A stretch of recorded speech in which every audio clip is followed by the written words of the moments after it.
Got a new, decent-looking Sabu action figure to check out here from either Chella Toys, Epic Toys. Their company name seems to be changing around, but they're going to start this uncensored collection, kind of doing deluxe versions of kind of 6-ish, 7-ish inch wrestling figures. So I did pre-order this purple attired Sabu. He's got a little bio on the back that you can kind of pause and read through. Pretty simple information.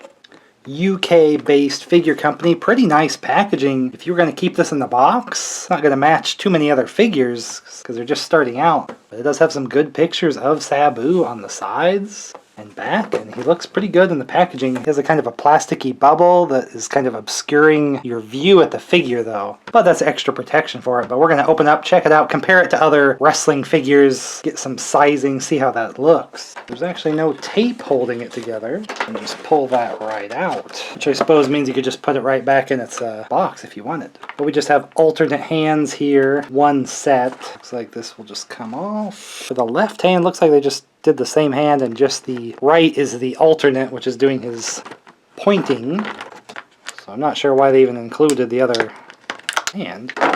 But we can swap out just another normal-ish holding hand if you don't want that gestured point.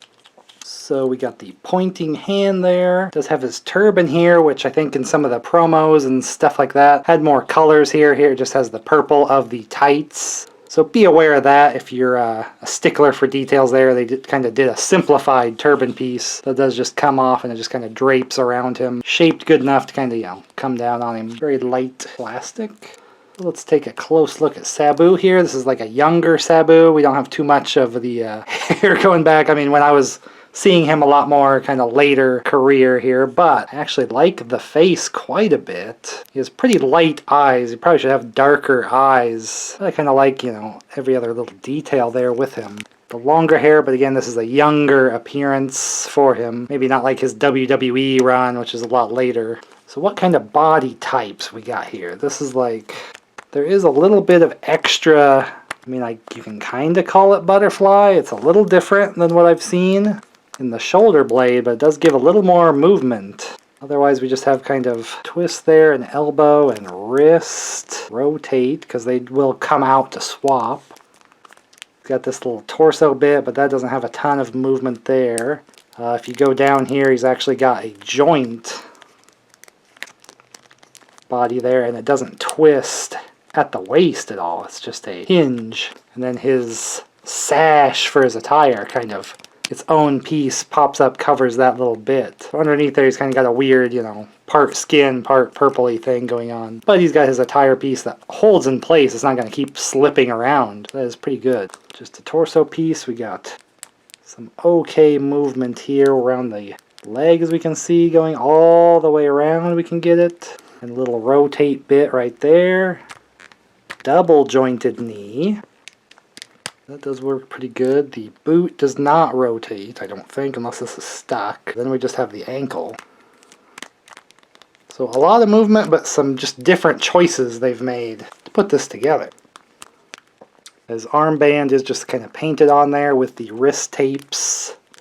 He can do his point there. The head doesn't have a ton of movement either. It's kind of stuck in place a little bit. Not a lot of up and down there. You can kind of get a look at the torso bit there. It's just kind of a peg in this piece. So it kind of pops in place. He does just lightly, you can see some of his body scars, so they did do that little detail. Even on the back you can see it's scarred up, so they didn't just do a clean body just so they could reuse it. They actually gave him his scars on the arm and everything from all the barbed wire and hardcore matches. Kind of liking it. The legs, they feel like lighter plastic. Like they're a little more hollow and light, but they are holding shape some. I bet if I kind of heated them up, the arms would go down more too. They're kind of a little stiff. But you can stand up pretty good there. Not too much of a struggle. It does look pretty big. We'll take a look at some other figures. Sabu is supposed to be 6 foot as he's billed. Probably one of the main figures you're going to want to compare him to is Rob Van Dam. Here's a WWE Elite version of him. So he might be a little bit taller, so he is maybe mildly oversized if you're going to directly compare other figures to him, but just kind of in the shelf on the collection there. Pretty cool looking. And again, if you're going to maybe do some kind of a pose for them, That goes a long way with figures that are just a little out of scale. You know, not a major difference. It's going to be really hard to cover up, but a tiny bit won't hurt too bad. Especially when there's not really a lot of other alternatives. They're not really making Sabu and anything else, so this was like something I wanted to jump on with this company. Here I have like a WWE Mattel ECW tag belt. This is somewhat like the one he would have wore with Rob Van Dam if I could get a second one. So that can go with him as well. If you're looking for belts and things to put him with, the ECW TV title is not really the one he would have held, I don't think. We could get a hold of one of the FTW belts from maybe another company. That would look pretty cool on him. So we can compare it to some other figures like AEW's. Here's like a Kenny Omega figure just to get kind of some sizing and appearance for that. Probably more on the scale of an AEW figure than the WWE ones that are just tiny bit smaller. So here we have a Scott Hall figure, made a little ECW appearance there, and Sabu pretty equal to him. Scott Hall's supposed to be 6'7". Sabu only 6 foot, so that's kind of the inches maybe we're looking at here in difference. Pretty major. I mean, 7" that is a lot. You get something like a Rey Mysterio, you know, he's like properly, you know, a lot shorter than him. Just depends where you want to put the Sabu in your collection. Probably in like kind of an ECW range. Certainly would work for a WWE one if you wanted to do that kind of ECW comeback time period, but again, the hair is probably a younger Sabu. A Super 7 New Japan Pro Wrestling Tanahashi, which had probably had the same problem too, being a little bit bigger than WWE figures. So he's probably on par with that one as well.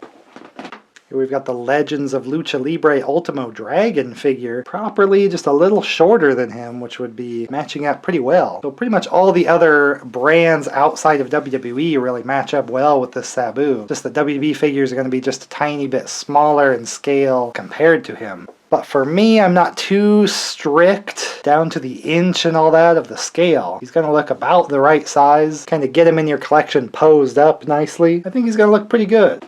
The turban helps a lot with the appearance too. He does look pretty cool with that kind of entrance gear style. But he does have the alternate hands if you just want him holding like a weapon, a belt. But he does have that famous point hand as well that you probably would really be missing without. Definitely pricier because it is from a smaller company trying to get these figures going. But if you're like me and kind of collect that 90s wrestling time period, Sabu's a pretty big one. I like to collect Attitude Era WWF and WCW, but ECW was a part of that because a lot of guys would show up in a few capacities. ECW showing up on an earlier 90s Raw, and just a lot of guys, you know, jumping around. Sabu mostly sticking to ECW, but there is a link there between all those companies a little bit.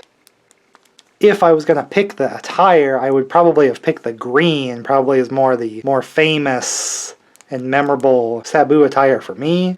They might do different colors like, you know, gold and who knows what else they might do just to get more mileage out of the figure. But the purple is one he used a lot as well. A little ECW-ish with the purple too. So no particularly standout articulation or appearance, but it is a serviceable Sabu figure if you just gotta kind of have that character for your collection. I don't see anybody else jumping on making a Sabu figure.